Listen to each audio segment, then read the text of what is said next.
Bonjour et bienvenue si vous nous rejoignez. La signature des conventions de concession relatives au projet de construction en bout de 4 centrales solaires photovoltaïques d'une puissance totale de 50 MW sur les sites de Natitengu, Djougou, Parakou et Boycon a eu lieu hier.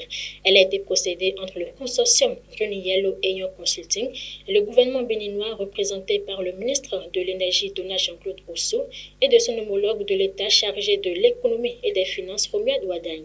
Estimée à 30 milliards de francs CFA, l'édite convention de concession portant sur une durée de 20 ans.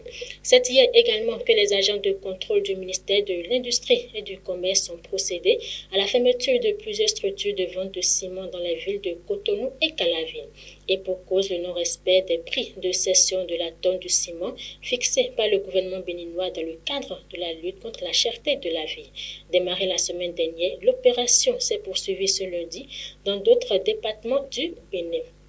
En France, le remaniement ministériel du gouvernement Macron, c'était hier à l'Élysée lors de son premier conseil des ministres du gouvernement de son second quinquennat. Le nouveau gouvernement compte 41 personnalités, 21 hommes et 21 femmes, dont la chef du gouvernement, Elisabeth Borne.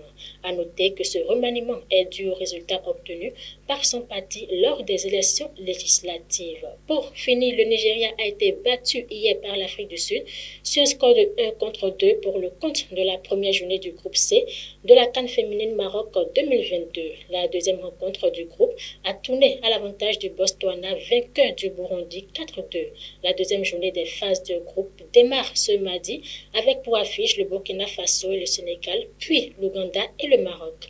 Voilà, c'est tout pour ce point d'actualité. Merci de nous rester fidèles. À très vite.